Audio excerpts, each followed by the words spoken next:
네, 그러면 10분만 연기 한번 시작해볼게요. 해봅시다. 화이팅 화이팅. 시작해볼게요. 그러면은 이제 10주차 주제는 뉴로온픽 디바이스 개발이 나아갈 방향으로 준비를 해봤어요. 그래서 이제 제가 계속해서 그 궁금했던 점이 그 논문에 보면은 이제 그 엠니스트 데이터로 시뮬레이팅 했을 때 그 애큐러시가 100%에 가깝다, 뭐 이렇게 90% 가깝다 이렇게 나오는 게 왜 그렇게 나오는지가 항상 궁금했었거든요. 그래서 이제 되게 굉장히 졸리신가 봐요, 최혁 씨. 아, 네. 근데 죄송합니다. 그거를 이제 죄송합니다. 계속 아무리 논문을 찾아봐도 이제 잘 모르겠었는데 이제 이 유튜브에 강의 하나가 있어서 보게 됐는데 이게 그런 거를 좀 잘 설명을 해준 것 같더라고요. 그래서 이거 혹시 궁금하시면 이 유튜브 링크 타고 들어가서 보시면 돼요. 그러고 안 볼 것 같지만 뭐죠? 네. 그래서 이제 그 맵리스터로 활용되는 소자에는 되게 많이 해서 이 부분은 약간 브리프하게 설명하고 넘어갈게요. 이제 처음에가 이제 리램인데 이거는 이제 전압이 인가되면은 그 MIM 구조로 되어 있는데 전압이 인가되면은 그 메탈 이온이 인슐레이터 쪽으로 이동을 해서 리독스 반응을 일으켜서 이제 컨덕팅 필라멘트가 형성이 됐을 때 LRS가 되는 거죠. 그 다음에 다시 전압을 줘서 이제 줄 히팅을 줘서 이제 그 부분이 럽처가 되면 다시 HRS 상태가 되는 거고, 이제 PC램 같은 경우에는 이제 전압을 인가해줬을 때 결정질이 되면 그게 LRS 상태가 되는 거고, 그 다음에 M램 같은 경우에는 이제 그 자와의 방향이 패럴렐 하면은 LRS 상태고 안티패럴렐 하면은 HRS 상태인 거죠. 그 다음에 F램 같은 경우에는 분극이 됐을 때 LRS 상태를 나타냅니다. 그래서 이거는 이제 하도 제가 많이 설명을 하고 봐가지고 이 정도로 설명을 하고 넘어가고, 그다음에 이게 근데 알고 보니까 이제 계속 이 뉴런픽 컴퓨팅만 들어서 저는 그 뉴런픽 컴퓨팅이 이제 그 학습을 하는 거다? 그러니까 그 머신러닝 그거를 하는 거라고 생각했는데 그거를 이제 다르게 보더라고요. 그러니까 맵리스가 사용될 수 있는 게 첫 번째로는 뉴로모픽, 그 다음에 두 번째가 이제 머신러닝으로 사용될 수 있다. 이렇게 설명을 하시더라고요. 그래서 보면은 VMM은 봤었죠. 벡터 매트리스 멀티플리케이션이라고 하는데 이제 여기 보시면은 그 마우스 뜨죠. 네. 네, 떠요. 마우스 뜨죠. 그래서 여기 이쪽에서 V1을 주고 여기 V2, 그다음 V3 주면은 여기에 미리 이제 컨덕턴스 상태가 내장돼 있단 말이에요. 그래서 그거를 V1 G1이랑 V2 G2, V3 G3 하면 이게 I1이 되는 거예요. 이거가 이제 그 옴의 법칙이랑 그 어떻게 읽는지는 잘 모르는데 큐르히오프. 키르히오프 룰 맞죠? 그거 두 개 이용해서 이제 벡터 매트릭스 멀티플리케이션 하는 거고, 그래서 이거를 이제 기본적으로 이용을 하는데, 그래서 아까도 말씀드렸다시피 두 개로 이제 나뉜다고 했잖아요. 그러고 이제 뉴럴어빅 컴퓨팅이 어떻게 하는 거냐를 봤더니, 그러니까 이게 지금 픽셀이 16개 있다고 생각을 해봤을 때 이 처음 4개를 보는 거예요. 그러면은 이 처음 4개가 이제 8개 어떤 그 볼테이지로 변환이 되는 거죠. 이 엠니스트 데이터인데. 그죠? 그 다음에 이게 컨덕턴스 상태가 미리 내장돼 있고, 그게 이제 VMM을 해서 이 트레시홀드 볼테이지를 넘어가게 되면은 이 뉴런이 파이어 되는 거예요. 그러니까 근데 트레시홀드 볼테이지 넘어가지 않으면 그게 파이어가 안 되는 거고. 그래서 그게 지금 이 아웃풋으로 나왔잖아요. 이거를 다시 여기에 이번 두 번째 레이어에 넣는 거예요. 그럼 두 번째 레이어의 인풋으로 들어가고 이게 또다시 여기에 그 내장되어 있던 컨덕턴스 상태랑 VAMM을 또 해서 이게 파이어가 또 트레시홀드 볼테이지 넘으면 파이어 되는데 이게 만약에 파이어 하면은 U나 M이고 이 두 번째에서 파이어 되면은 S를 나타내고 이 세 번째에서 파이어 하면 A로 판별을 한다라고 하더라고요. 되게 신기하지 않아요? 네, 진짜 신기해요. 혹시 질문 없어요? 질문 없어요? 저는 이거 되게 신기했는데 이게 와, 진짜 계속 궁금했잖아요. 네? 궁금했었거든요, 저는. 아, 근데 이렇게 하는 거였더라고요. 그러니까 왜 그거를 근데 이게 이 판별을 하는 게 모양으로 판별을 하는 게 아니라 그냥 여기서 파이어가 되면 그게 U나 M이다.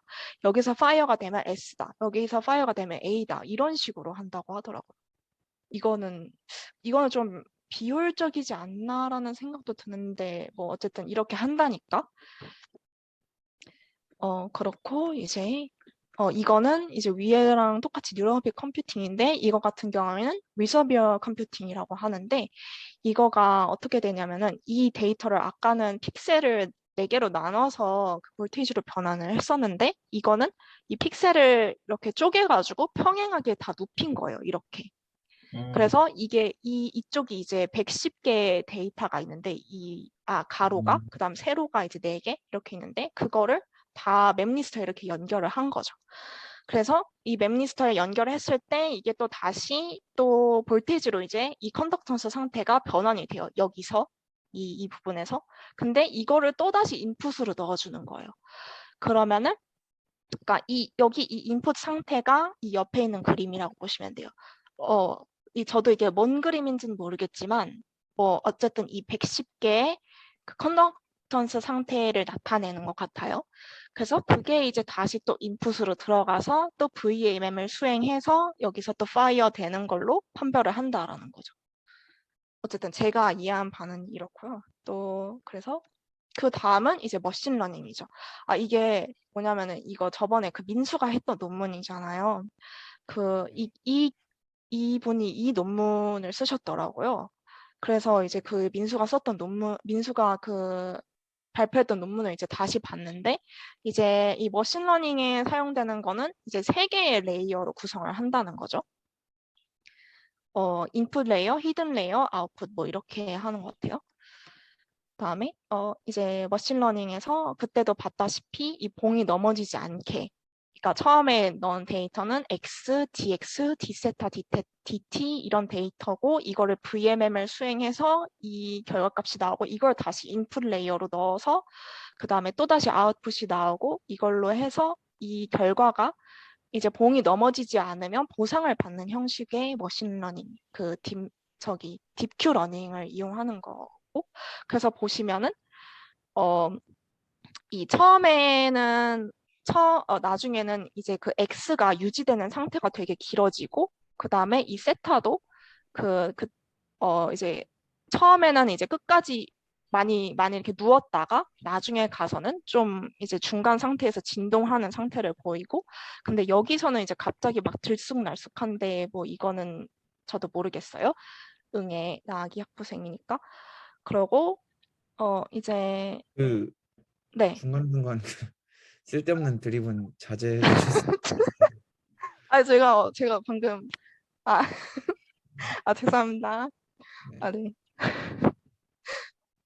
질문은 없으신 거예요? 이제 제 드림만 불편하신 거죠? 아니 궁금한 게 아까 네.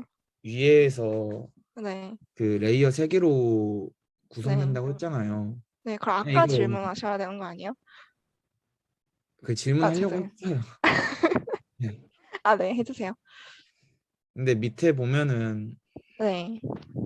이게 아까 설명한 게 막 인풋 데이터 들어오면 다시 아웃풋, 인풋, 아웃풋 이 관계가 보면은 밑에 좀 내려주실래요? 네. 네. 그럼 결국에 레이어 3개가 아니라 저희가 평상시 알고 있는 그 히든 레이어가 많은 형식의 그런 기법 아니에요? 기법이라 해야 되나? 그런 구조? 음, 이게 3개 레이어가 아니라 그러면? 그런가? 음, 근데 저 레이어는 잘 모르겠어요. 음, 사실 뭐가 히든인지는 모르겠는데 이렇게 해서 그쵸. 여러 개 통과해서 결국에 이제 네. 살아남는 놈이라고 해야 되나? 그런 그 강조되는 애들은 결국 맞지, 맞지. 살아남는 거고. 그러니까 맞아. 그런 느낌인 것 그 같아. 우리가 강조 결국에 학습을 하려면 그거를 해야 되니까. 그 어, 학습이라는 게 결국에 그 강조되는 게 어떤 걸 강조해야 되는지를 음, 그 학습을 하는 거고 대충 이런. 그러니까 아까도 말했잖아. 이렇게 여기 인풋으로 들어갔을 때 미리 내장되던 컨덕턴스랑 VMM 했을 때 threshold 볼티지를 넘어서는 것만 파이어 된다고. 그러니까 아까 방금 성수가 말한 것처럼 그 강조되는 것만 이제 뭐 유지되도록 한다? 이게 맞는 말인 것 같아. 음. 그렇고 그다음 두 번째는 똑같이 비슷한 건데 이제 그 깃발에 얼마나 빨리 도달하냐 보면은 이제 처음에는 그 도달하지 못하죠. 도달하지 못하다가 이 x가 0.5인 이 부분까지 계속 도달을 하는 걸 볼 수 있죠. 그다음에 처음에는 그 뭐냐 여기 플래그까지 올라가는 거가 시간이 되게 오래 걸렸지만 나중에는 시간이 엄청 짧게 걸리는 거. 그러니까 여기서는 이제 얘가 혼자 스스로 이제 올라가는 거를 이제 습득을 했다고 볼 수 있는 거죠. 그다음 이거 설명하기 전에 그러니까 이게 되게 의의가 크다고 생각하는 게 이제 우리가 이전까지 봤던 거는 엠니스트 데이터로 이제 데이터를 우리가 줘야 되고 그걸로 인해서 판별하는 그 애큐러시가 늘었고 근데 이게 만약에 또 데이터가 또 생기면은 또 그걸 또 학습을 시켜야 되잖아요. 그러니까 이거가 이제 수동 가공된 데이터를 이용하니까 굉장히 비효율적이고 전력 소모도 엄청 크다는 거죠. 근데 만약에 이런 방식으로 하게 되면은 이제 우리가 막 그때 막 절차적 지식이나 선언적 지식 막 그런 거 했었잖아요. 그러니까 막 인간이 자전거를 처음 탈 때 막 비틀거리고 막 넘어지고 이러면서 배우는 것처럼 소자도 그런 식으로 혼자 스스로 학습이 가능하다. 그러니까 자율 성장이 가능하다라는 게 진짜 되게 신기했고 엄청난 의의가 있다고 이게 생각이 들었고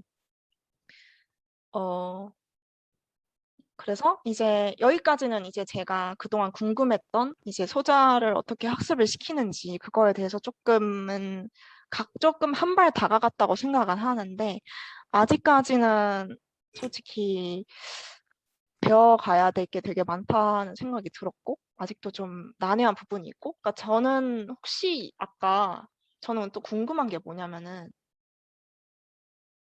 여기서 미리 내장된 상태는 어떻게 하는 건지가 궁금하거든요. 혹시 뭐 알 것 같은 사람 있어요?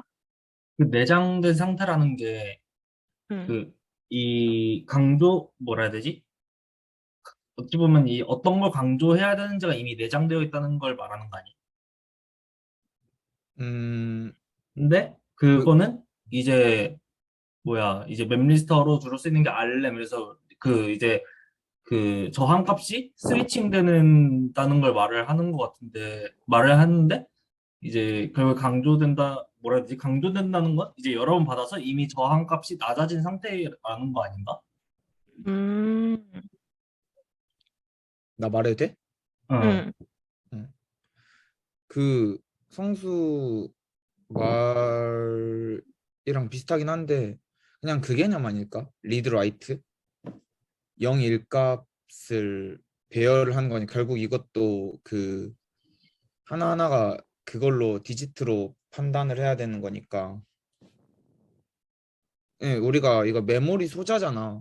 그래서 어떤 값을 넣을지를 임의대로 배정을 한다라는 생각이 드는데 나는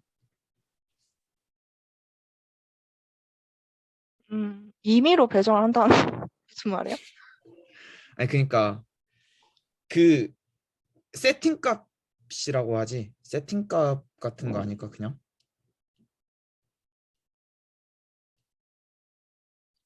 내가 뭐 너무 그냥 잘못했나? 아니, 잠깐만 너무 가쁜 사람. 그냥 그 바쁜 사람 아니고 여기 왜 생각한 거죠, 있지? 생각. 근데 나도 어, 뭐 나도 그런 거 같아. 세팅이 미리 되어 있는 거지. 뭐 어디는 이제 저항값이 높아 모르겠어. 이거는 뭐 저희 아직 저 학부생이니까 이게 참 근데 부적의 말인데 내 다시 한번 방금 또 생각해봤는데 너가 여기서 질문한 건 이거잖아. 이 PPT 내에서 왜 이게 색깔이 다르냐 이 말 아니야? 그치 그치. 근데 이게 과정이라서 그런 거 아니야? 맨 처음은 다 같은 색깔인데 학습을 하다 보니까 맞아, 중간중간에 맞아, 맞아. 그런 거일 수도 있을 것 같은데? 학습을 아마? 하다 보니까 이제 신호를 자주 받은 거는 이제 알렘 기준으로는 이제 그러니까 음, 저항값이 낮아져 있어서 더 이제 컨덕턴스가 높아진다는 거고, 즉 음, 음, 그쪽은 이제 전류가 잘 흐르니까 이쪽 신호는 더 잘 받아들인다. 음. 맞아. 그런 거 그런 말인 것 같다. 같아 내 생각에. 그렇다. 그런 거 같아. 그냥 그 아, 캡처한 거지. 그렇네. 그 순간을 말 편하게 하자면. 음, 빨리 음, 하세요. 네. 어, 음, 네. 그래서 그때 막 그랬잖아. 그 다이아고날로 이제 점점 가까이 가는 그거랑 연관이 있을까? 그때 우리 그 다이아고날 그거 패턴 그거에 가까이 가는 거 내가 음, 발표했었잖아. 맞지. 그치? 그러니까, 음. 음, 잘 모르겠다. 근데 아무튼 너네 한 말은 뭔지 알겠어. 자, 그래서 이제 이렇게 왔고, 그래서 이제 뉴러빅 디바이스 개발이 나아갈 방향을 이제 6가지로 제가 정리를 해봤어요. 그래서 첫 번째는 인간의 신경 시스템의 시냅틱 특성들을 만족시켜야 하고, 두 번째는 연산이나 학습이 가능하고 기억력을 가져야 한다는 거. 다음 세 번째로 구조적 측면에서는 시냅틱 클래리티 디스턴스가 20에서 50 나노미터 정도 돼야 한다. 질문 있으신 거예요? 아, 너 손바닥 했길래. 뭐야? 아직 아니야, 미안. 안 내린 거, 오늘 안 내린 거. 안 내렸어. 아, 아니. 네, 음. 네 번째로는 크로스바 어레이 구조로 3D 인테그레이션이 가능해야 하며 고집적이 가능해야 한다. 다음에 다섯 번째는 소모 에너지 측면에서 한 시냅틱 이벤트당 1에서 20 펨토줄 정도로 낮은 에너지를 소모해야 한다는 것. 그리고 이제 여섯 번째로는 포텐시에이션과 디프레션 곡선이 선형적이고 대칭을 이루어야 하며 LTP와 LTD 사이클을 반복적으로 수행해도 같은 결과를 나타내야 한다는 것입니다. 그래서 이게 뭔지 이제 세부적으로 이제 말씀을 드리면 이제 처음에는 이제 인간의 신경 시스템의 시냅틱 특성을 만족시켜야 한다 해서 SNDP, 스파이크 넘버 디펜던트 플라스티시티라고 하죠. 그래서 펄스를 많이 가해줄수록, 그러니까 그 신호가 많이 가해질수록 이제 포텐시에이션이 많이 되는 거죠. 그다음에 STDP는 스파이크 타임 디펜던트 플라스티시티. 이거는 이제 그 신호 간의 간격이 짧을 때 더 포텐시에이션이 많이 되는 걸 알 수 있죠. 그러니까 인간도 이제 자주 들어오는 신호를 잘 기억하듯이 그런 거와 관련된 거고, PPF는 Paired Pulse Facilitation, 그다음 PPD는 Paired Pulse Depression입니다. 그다음 Paired Pulse Facilitation은 뭐냐면은 이제 첫 번째 신호가 주어졌을 때 이제 포스트 시냅틱 커런트가 PSC라고 하는데, 그거가 이제 디케이가 되지만 두 번째 신호가 또 들어오게 되면은 그 신호가 더 커지고 이제 그 유지되는 시간도 길다라는 거. 그다음에 스파이크 SVDP는 스파이크 볼티지 디펜던 플라스티시티. 이거는 신호의 세기가 세면 그 포텐시에이션이 더 많이 된다. 그다음에 SFDP는 스파이크 프리퀀시 디펜던 플라스티시티로 이제 그 정보가 자주 들어올수록 포텐시에이션이 더 많이 된다라는 얘기죠. 그 다음에 그 두 번째로는 이제 LTP 도미넌트한 특성을 보여야 한다는 게 뭐냐면은 그 신호를 들어왔을 때 그거를 기억을 오래 해야 학습이 가능한 거잖아요. 그래서 그 LTP 도미넌트 해야 되고, 그 다음에 STM에서 LTM 사이의 여러 단계의 기억 특성으로의 컨트롤이 가능해야 한다는 것입니다. 그래서 아까 이거는 STDP랑 비슷한 개념인데, 그 신호가 빠르게 자주 들어올수록 이제 롱텀 메모리로 갈 확률이 높은 거죠. 그다음에 신호가 그 드문드문 온다면 그냥 빠르게 디케이해서 STM으로 남아버린다는 거죠. 그래서 우리가 그때 다이아고널 학습했을 때 의도치 않은 신호들을 일부러 주면서 이제 학습을 시키잖아요. 그래서 그 의도치 않은 그 신호들은 이제 가끔 들어오니까 STM으로 남아서 이제 빠르게 휘발이 된다는 거죠. 그 다음에는 이제 두 번째로 연산과 학습이 가능하고 기억력을 가져야 한다는 건데, 그 맵리스터 크로스바 어레이를 어떻게 장치를 하느냐에 따라서 다른 연산 방법들이 가능했죠. 그래서 그거 맵리스터 크로스바 어레이로 불리한 로직을 그 수행하는 것들을 배웠고, 그다음에 파블로, 이거 한국말로 뭐 어떻게 읽죠? 파블로프? 파블로피안 러닝. 파블로프의 파블로피안? 개였나? 딱 어, 그거 따온 것 같은데. 근데 아무튼 파블로비안 러닝은 이거는 이제 그 두 개의 다른 신호를 줬을 때 한 신호에만 원래 반응을 하는 건데, 이 다른 신호를 같이 주입을 하게 되면은 나중에 다른 신호만 줘도 그 반응이 일어난다는 거죠. 그러니까 이거는 이제 정보 간의 연관성을 파악하게 될 수 있다라는 거를 두 정보 간의 연관성을 파악했다는 거죠. 그 둘이 그래서 연결이 이런 돼 있다는 거를 이제 네네 학습을 하고 네 있는 상태라는 거죠. 그죠 그죠. 되게 신기하지 않나요? 굉장히 신기한 것 같아요. 아 네. 아, 근데 지금 10분도 안 네. 남아서 빨리 해야 돼. 아 그래? 이거 40분 아, 이거 제한 녹화 있어가지고. 시간이 있구나. 맞다. 아니, 왜? 아니. 이 줌 회의가 원래 한 번 열면 40분만 할 수 음. 있어가지고. 아 그래? 아, 그다음에 아 다시 그러면은 다시 열어야 돼, 바로. 아 다시 열어야 되는구나. 오케이 오케이. 그러면은 따로따로 올려야 되겠다. 네, 아무튼 그 이제 또 이제 학습이 가능하고 기억력을 가져야 하는데 이제 현재는 지금 엠니스트 데이터 기반으로 이제 AN 시스템 플랫폼으로 소자의 학습과 기억 특성을 시뮬레이트 하고 있죠.